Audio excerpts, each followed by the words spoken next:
Saudara-saudaraku yang dikasihi oleh Tuhan Yesus Kristus, saya berdoa semoga saudaraku semua dalam keadaan baik, sehat, bahagia, damai sejahtera, dalam keadaan makmur, sentosa, seperti jiwa saudara yang baik-baik saja.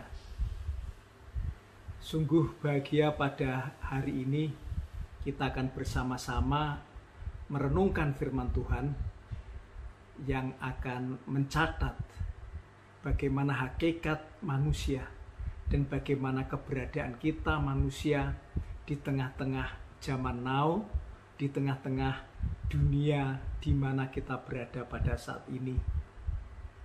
Namun kita akan kembali jauh ribuan, jutaan, miliaran tahun yang lalu ketika Tuhan Allah menciptakan manusia.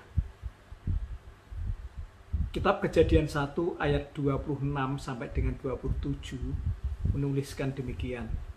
Berfirmanlah Allah, baiklah kita menjadikan manusia menurut gambar dan rupa kita, supaya mereka berkuasa atas ikan-ikan di laut dan burung-burung di udara dan atas ternak dan atas seluruh bumi dan atas segala binatang melata yang merayap di bumi. Maka Allah menciptakan manusia itu menurut gambarnya. Menurut gambar Allah diciptakannya dia. Laki-laki dan perempuan diciptakannya mereka. Demikian firman Tuhan. Jelas di sini menunjukkan yang pertama bahwa Allah itu yang menciptakan manusia. Ya, Allah yang benar adalah Allah yang menciptakan manusia. Dan sebaliknya, kalau manusia menciptakan Allah, berarti itu adalah Allah yang palsu. Ketika Allah menciptakan manusia, Allah sudah memutuskan ciptaannya itu adalah ciptaan yang sempurna, ciptaan yang ideal, ciptaan yang menjadi masterpiece dari semua ciptaan, yaitu ciptaan yang serupa dan segambar dengan pencipta. Itu sungguh luar biasa. Manusia diciptakan segambar dan serupa dengan Allah, itu artinya komponen-komponen manusia dan kualitasnya itu sama dengan komponen dan kualitas yang dimiliki oleh Allah.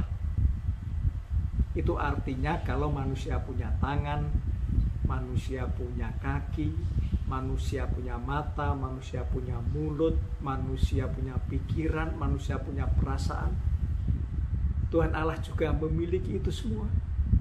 Dan ketika manusia diciptakan kualitasnya sama, itu juga berarti ketika Allah mempunyai free will, memiliki kehendak bebas, di dalam diri manusia juga ada kehendak bebas.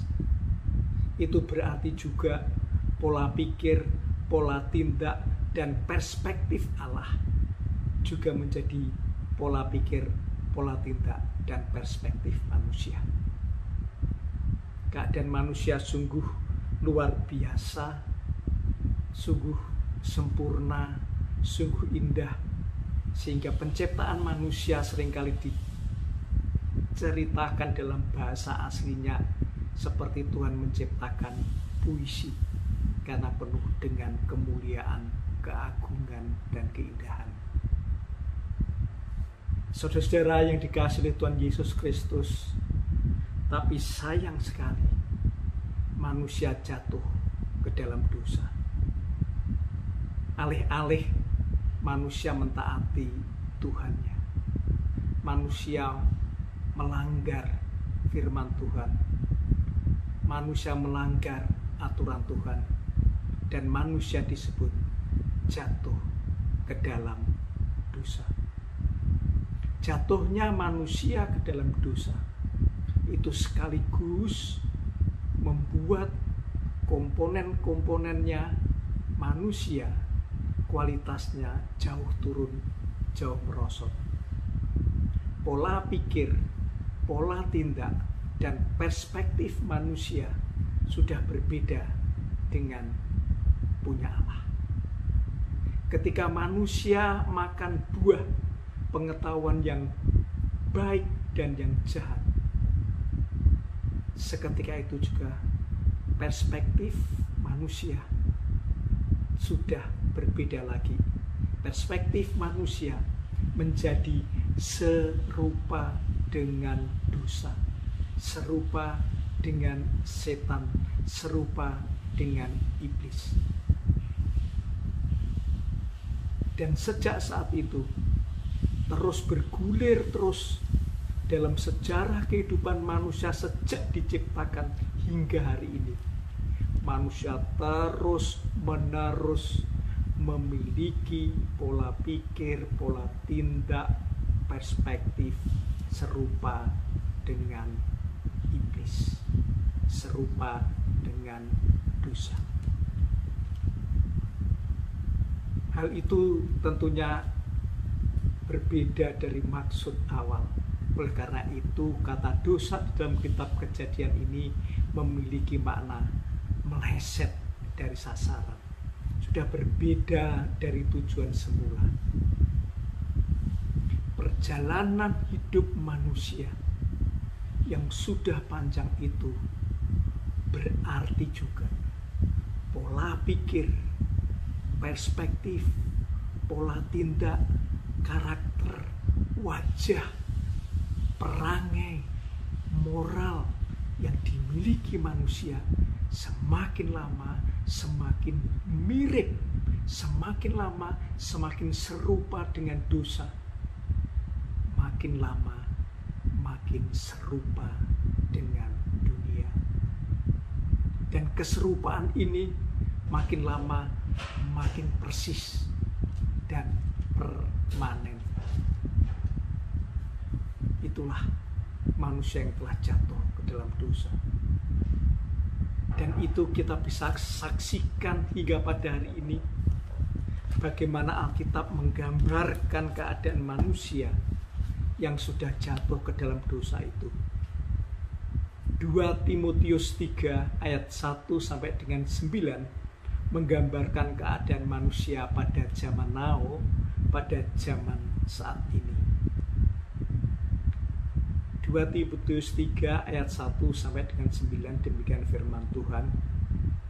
Ketahuilah bahwa pada hari-hari terakhir akan datang masa yang sukar. Manusia akan mencintai dirinya sendiri dan menjadi hamba uang. Mereka akan membual dan menyombongkan diri. Mereka akan menjadi pemfitnah.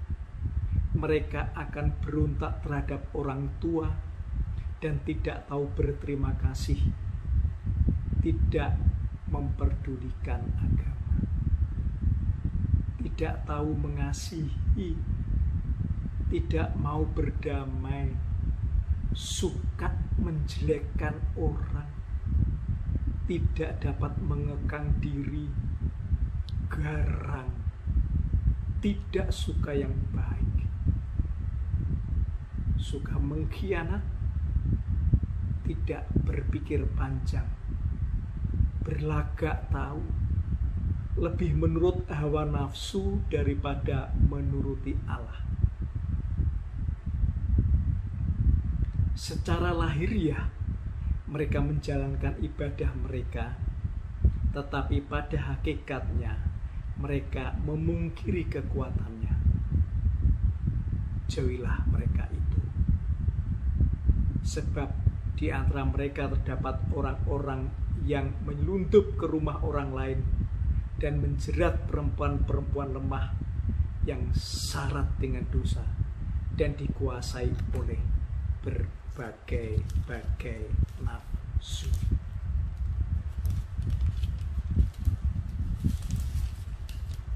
Yang walaupun selalu ingin diajar, namun tidak pernah dapat mengenal kebenaran. Sama seperti Yanes dan Yabres menentang Musa, Demikian juga mereka menentang kebenaran. Akal mereka bobrok dan iman mereka tidak tahan uji. Tetapi sudah pasti mereka tidak akan lebih maju. Karena seperti dalam hal Yanes dan Yambres, kebodohan mereka pun akan nyata bagi semua orang. Saudara-saudara yang dikasihi oleh Tuhan Yesus Kristus, kita paham hari-hari ini dunia di sekitar kita berisi dengan manusia dalam keadaan yang seperti digambarkan di dalam 2 Timotius 3 ayat 1-9 yang barusan kita baca. Jadi tidak heran kalau kita melihat perangai, wajah, karakter, pola pikir, tindakan, perilaku manusia zaman sekarang itu sungguh jauh dari apa yang diinginkan oleh Tuhan ketika Tuhan menciptakan manusia. Tidak ada jalan keluarnya kecuali Allah sendiri yang berinisiatif. Maka sungguh berbahagia kita memiliki Allah yang tetap mencari manusia ketika manusia jatuh ke dalam dosa.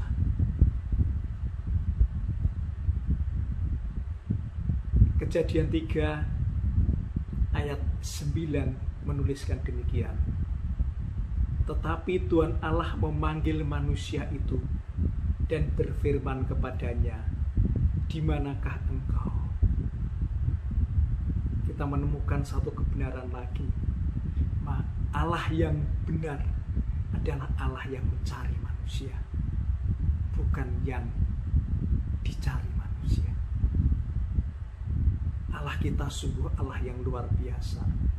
Sekalipun kita jatuh ke dalam dosa yang paling dalam, keadaan kita begitu buruknya di depan Allah, tetapi Allah mengasihi kita.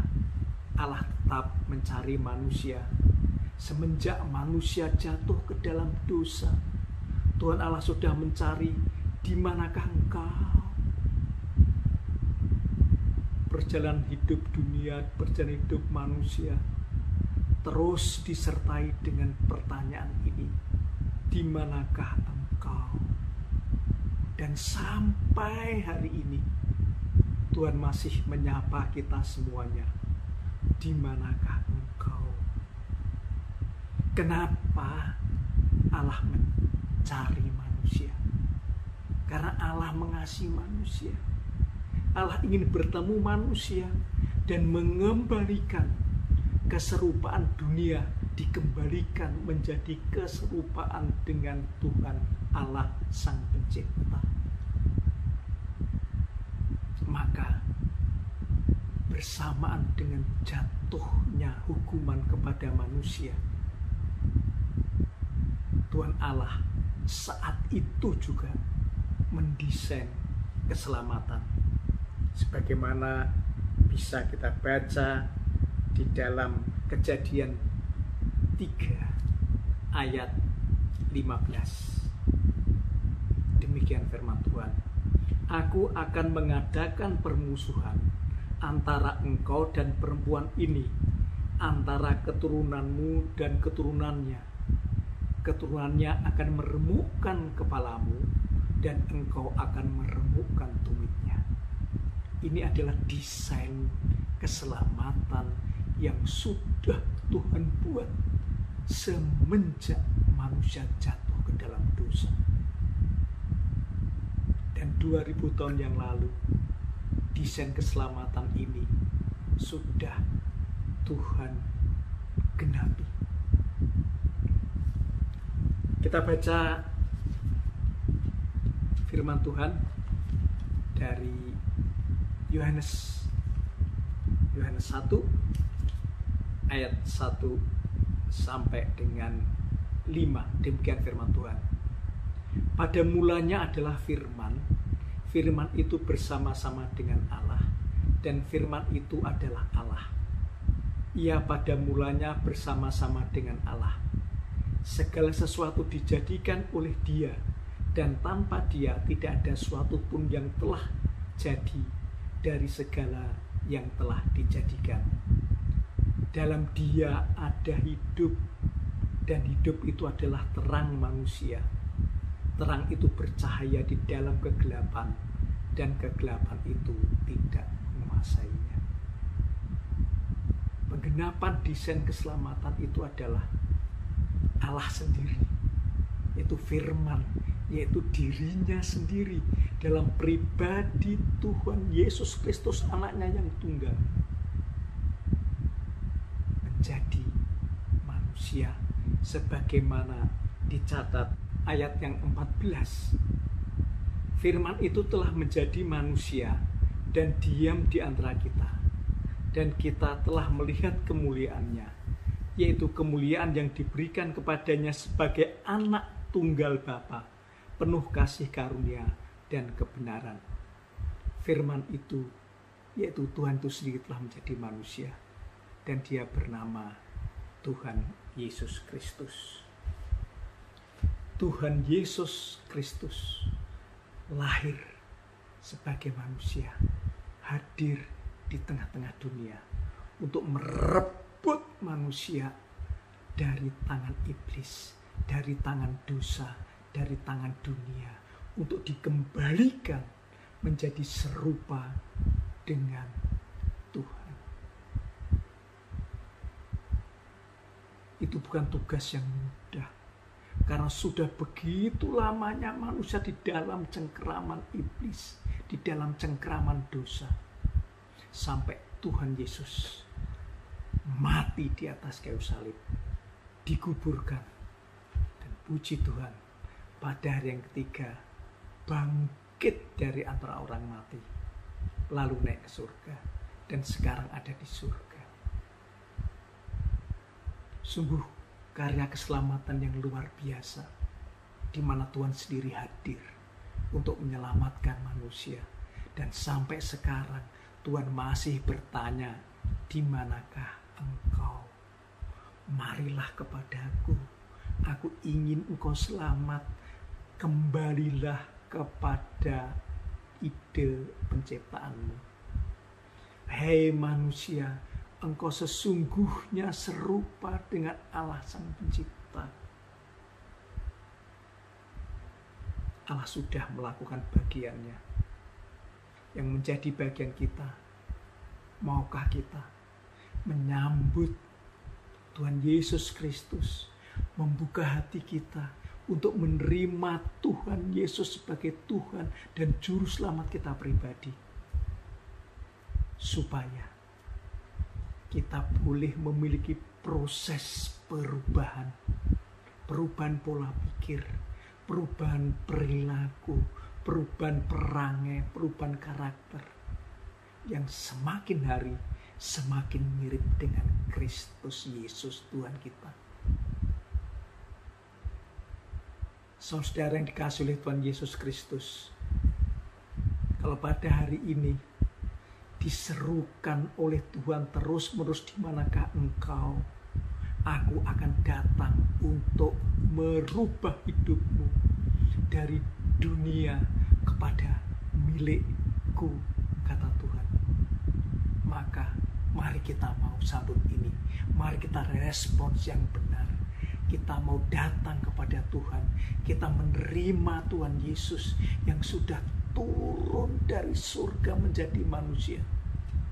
Mari kita bersedia membuka hati dan pikiran kita untuk dikembalikan, tidak lagi serupa dengan dunia, tidak lagi serupa dengan dosa, tidak lagi serupa dengan setan, dengan iblis, tapi kita kembali serupa, segambar dengan Tuhan Yesus Kristus. Dengan demikian, maka kita akan selamat. Hai manusia, mari kita kembali ke jati diri kita, serupa seperti Tuhan. Tuhan Yesus memberkati.